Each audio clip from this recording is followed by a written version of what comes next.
بسم اللہ الرحمن الرحیم۔ آج لاہور میں لاہور بار ایسوسی ایشن اور لاہور ہائی کورٹ بار ایسوسی ایشن کے زیر اہتمام وکلا کنونشن تھا، 26ویں یعنی ترمیم اور جو کچھ ملک کے اندر چل رہا ہے اس حوالے سے میں آپ کو وہاں ہوا کیا ہے، تقاریر کیا ہوئی ہیں، مطالبات کیا ہیں، وہ بتانے سے پہلے صرف ایک بات کہنا چاہتا ہوں۔ میں نے جب وہ تقریریں سنی ہیں تو میں صرف ایک بات کہہ سکتا ہوں کہ شاید یہ پہلا موقع ہو جب عوامی سطح کے اوپر بیانیے کو لے کر پنجاب اور بلوچستان دونوں ایک سطح کے اوپر، اور آج بلوچستان سے تعلق رکھنے والے علی احمد کرد، محمود خان اچکزئی جب لاہور میں گفتگو کر رہے تھے تو یوں لگ رہا تھا کہ آج کوئی لاہوریا لاہور والوں سے بات کر رہا ہے، یا شاید لگ رہا تھا کہ کوئی بلوچستان والا بلوچستان والوں سے بات کر رہا ہے۔ یعنی کچھ ایسا نہیں لگ رہا تھا کہ آج کوئی بلوچستان کا شہری، ظاہر میں کوئی صوبائیت اس طرح کی بات نہیں کر رہا، یعنی ہم کوئی کوئٹہ میں بات کر رہے ہیں، کوئٹہ والے لاہور میں، یوں لگ رہا تھا یہ دونوں کا ایک ہی لب و لہجہ ہے، دونوں کا ایک ہی مطالبہ ہے۔ اب آتے ہیں اس بات کے اوپر کہ کیا کہتے ہیں کہ اس حوالے سے انہوں نے کیا کہا۔ میں صرف آپ کو محمود خان اچکزئی کے حوالے سے بتانا چاہتا ہوں کہ محمود خان اچکزئی نے اس حوالے سے کیا باتیں کی ہیں اور کیا انہوں نے جو ہے وہ نہیں کہا۔ ایک تو ظاہر ہے کہ 26ویں یعنی ترمیم سب سے بڑا مسئلہ ہے، اور آج اس ترمیم کو لے کر محمود خان اچکزئی بار بار وہی بات کر رہے تھے کہ، اور جو کل عمران خان یا باقی سب بھی کہہ رہے تھے کہ آپ جو ہے وہ واپس چلے جائیں، بیرکس میں چلے جائیں، اور کل یہ بات جو ہے وہ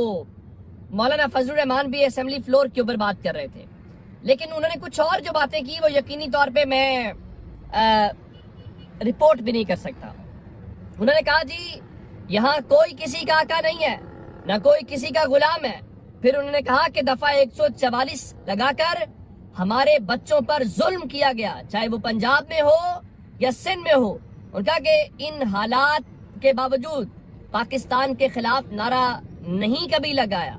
پھر انہوں نے 4 اضلاع کے حوالے سے بات کیا، ظاہر ہے وہ ان 4 اضلاع کی فوج میں بھرتیاں یہ میجورٹی ہے تو اس حوالے سے لے کے ان کا ہمیں پاکستان کے ہر ادارے میں ہمیں حصہ ملنا چاہیے، ایک ایسا پاکستان چاہتے ہیں جہاں آئین کی حکمرانی ہو، الیکشن میں جیتے ہوئے لوگوں کو ہرایا گیا، ایسا نہیں ہونا چاہیے۔ کہا گیا ہماری بات ہو گئی ہے، فوج ہمیں 2/3 اکثریت دلائے گی۔ انہوں نے کہا کہ اگر پاکستان نے آگے بڑھنا ہے تو حق حکمرانی میں پنجاب، سندھ، بلوچستان اور پشتون کو حصہ دینا ہوگا۔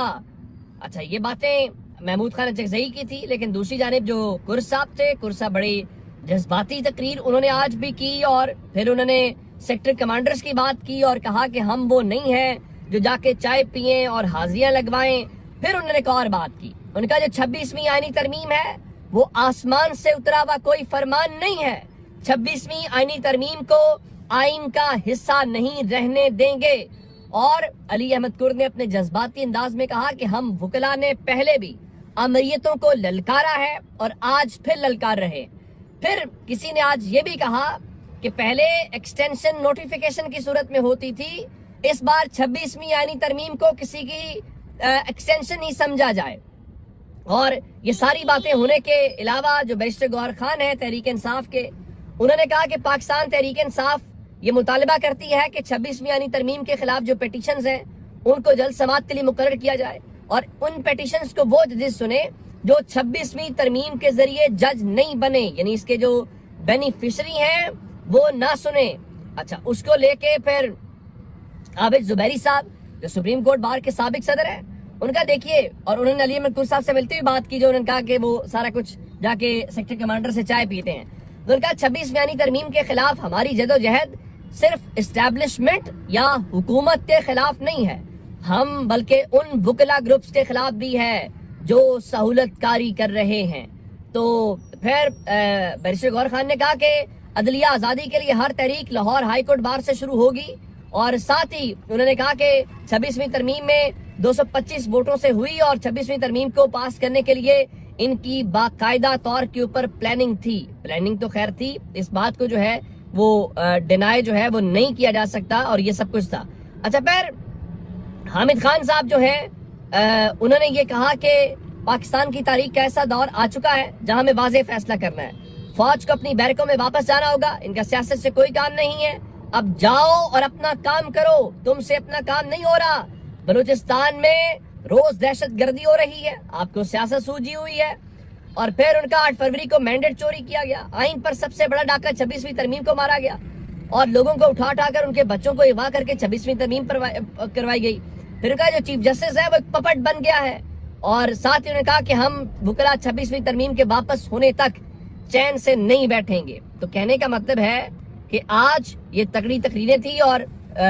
ادھر پشاور میں عمر ایوب گفتگو کر رہے تھے، اور انہوں نے کہا جی حکومت میں آ کر 26ویں جو آئینی ترمیم ہے ہم اس کو ختم کر دیں گے۔ تو کہنے کا مطلب ہے کوئی لاہور کھڑا تھا، کوئی پشاور کھڑا تھا، کوئی کہیں کھڑا تھا، جس کا تعلق کسی بھی صوبے سے ہے، وہ یک زبان ہے، یہ ایک اچھی بات ہے۔ اور آج جس طرح پنجاب والے دل کھول کے سب کو سن رہے ہیں، یہ اچھی بات ہے، چونکہ پنجاب سے بہت سارے کنسرنز کا اظہار کیا جاتا ہے، تو اگر ہمارے گھر میں آ کے کوئی کنسرنز کا اظہار کر رہا ہے اور آج دونوں اس کے اوپر ہے، تو یہ ایک اچھی بات ہے۔ اب آتے ہیں آج اڈیالہ جیل کے حوالے سے۔ اڈیالہ جیل کے اطراف میں اس وقت غیر معمولی سیکیورٹی ہائی الرٹ ہے، راستوں پہ کنٹینرز لگائے گئے ہیں، پولیس کے اضافی ناکے جو ہیں وہ قائم کیے گئے ہیں۔ اب اس کی وجوہات کیا ہیں؟ اس کی وجوہات بتائی گئی ہیں جی وہ جیل کے اطراف میں سرچ آپریشن کیا جا رہا ہے، اور سرچ آپریشن کے حوالے سے سب کچھ کیا جا رہا ہے، پھر وہاں پہ کسی کو آنے جانے کی اجازت نہیں ہے۔ تو اس دوران جو عمران خان کی فیملی کے ممبران ہیں، جس میں ان کی بہنیں علیمہ خان، عظمہ خان، نورین خانم، اور ان کے جو کزن ہیں قاسم خان، وہ اڈیالہ جیل پہنچے اور ان کو بھی روکا گیا، لیکن جب انہوں نے عدالت کا آرڈر دکھایا تو پھر ان کو جانے دیا گیا۔ لیکن ایز آف دس مومنٹ ابھی کنفرم نہیں ہے کہ آیا ان کی ملاقات ہو گئی ہے کہ یا نہیں ہو گئی،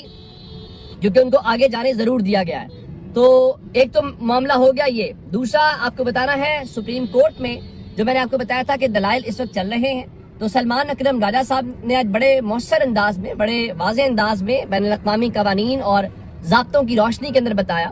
تو اب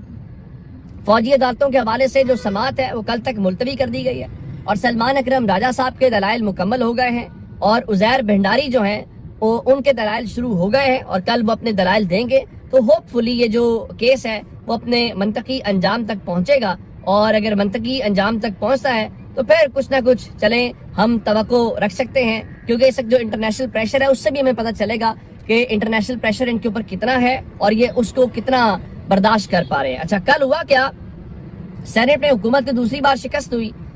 تحریک انصاف نے اسٹیٹ بینک بل پیش کیا، گنتی کے دوران اپوزیشن کی تعداد زیادہ نکلی۔ اچھا، کل پھر کیا ہوا کہ ڈپٹی چیئرمین صاحب نے اعلان نہیں کیا اور انہوں نے سیشن کو ایڈجرن کر دیا۔ آج جب اعظم نذیر تارڑ بول رہے تھے تو تحریک انصاف کے جو لوگ ہیں انہوں نے ووٹ کو عزت دو کے نعرے لگائے، اور ان کا جی ووٹ کو عزت دو، ڈپٹی چیئرمین استعفیٰ دو۔ اب ظاہر ہے کہ حکومت کے لیے یہ امبیرسنگ سچویشن تھی، تو پھر کیا کیا گیا، پھر تحریک انصاف کے جو 3 سینیٹرز ہیں، اون عباس بپی صاحب، ہمایوں محمد اور فرق ناز چترالی، ان تینوں کو موجودہ سیشنز کے لیے ان کی رکنیت کو معطل کر دیا گیا ہے، اور ڈپٹی چیئرمین سینٹ نے ان تینوں کو ایوان سے نکالنے کا حکم دے دیا ہے۔ تو بس یہی حل ہے، کسی کو اٹھا لو، کسی کو معطل کر دو،